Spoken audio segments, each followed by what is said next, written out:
Bismillahirrahmanirrahim. Assalamualaikum warahmatullahi wabarakatuh. Greetings. My name is Ahmad Faiq Dzul'Azmi.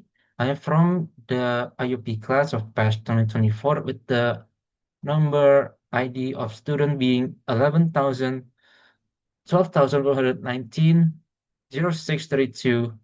for the course of Public Service Law with the lecture course being Dr. Kadek Cahya Susila Ibawa SHMH. And today, for the final assignment, I will present my materials regarding public services relations with information disclosure. On some background info, public information disclosure is a vital component within democracies, and they're also essential for enhancing transparency, public participation, and government accountability. It allows citizens to monitor government's actions and provide feedback, in which the adaptive governance promotes flexibility to address changing societal needs, focusing on quick problem solving and improvement, in which the key benefits of information disclosure also are increased visibility of government actions, which it also helps with the curbing of power abuse, enhancing scrutiny of corruption via accessible data, faster identification and correction of policy failures, and the amplification of the voices from marginalized communities. The digital age has changed how information is shared through ICT, which enable rapid dissemination but also complicates the distinction between reliable information and misinformation, highlighting the need for clear and accessible government communication. The case this, the case study also examines public information disclosure within South Sumatra, a province within Indonesia. The region has established formal mechanisms for transparency, however, faces significant implementation challenges. The provincial government created the Information Commission of the South Sumatra province, an agency specifically tasked with encouraging and monitoring public information disclosure. Between 2018 and 2020, the Commission handled 209 cases related to information disclosure. This high volume of cases indicates both active demand from citizens for government information and potential inefficiencies in how information was managed and provided.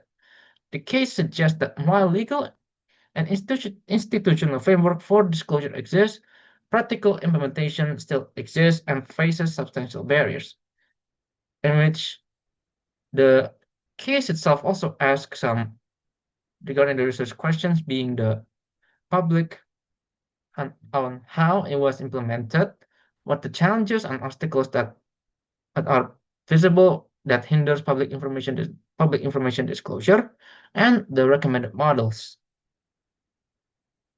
The research results highlight 5 key obstacles to effective public information disclosure in South Sumatra, it being legal exceptions, fragmented information management, government resistance, limited public access, and low digital skills, in which the first one, exceptions in particular, the withheld of information for reasons such as national security. The second one being the distribution of data across the departments hinders citizen access and accountability. The third one being reluctance among officials to share information stems from fears of misinterpretation. The fourth and the fifth one is a correlative as the issues between internet accessibility, cost, disabilities, and geographic isolation, and many citizens, particularly the elderly and those in remote areas, lack the necessary access or skills to navigate digital platforms and assess information credibility. And the issues also contribute to a participation gap for marginalized communities and rendering disclosures in some aspects ineffective. The research results reveal the implementation of public information disclosure in South Sumatra is measured through timeliness, completeness, reliability, accuracy, communication style, and utilization of ICT. These indicators demonstrate that disclosure goes beyond simply publishing data. It requires the usability of information, its understandability, and accessibility. This directly connects to public service quality, as citizens depend on government information to access services such as healthcare, education, social welfare, and economic opportunities. When any of the indicators that I mentioned before fall short, the public's ability to benefit from government services is fundamentally or severely undermined. The barriers that have been discussed earlier within the search results, prevent citizens from accessing essential information and causing inequities in service engagements. To address the issues, an adaptive governance model is proposed, redefining information disclosure as a dynamic obligation for public services. Its components focus on inclusivity, integrated management, the reduction of resistance, the improvement of accessibility, and promoting digital literacy. Supporting principles of collaboration, flexibility, and learning ensure that disclosure practices adapt to citizens' evolving needs. This research has highlighted the interdependence between public information disclosure and service delivery, stressing that enhancing transparency is crucial for improving the quality, equity, and responsiveness of public services.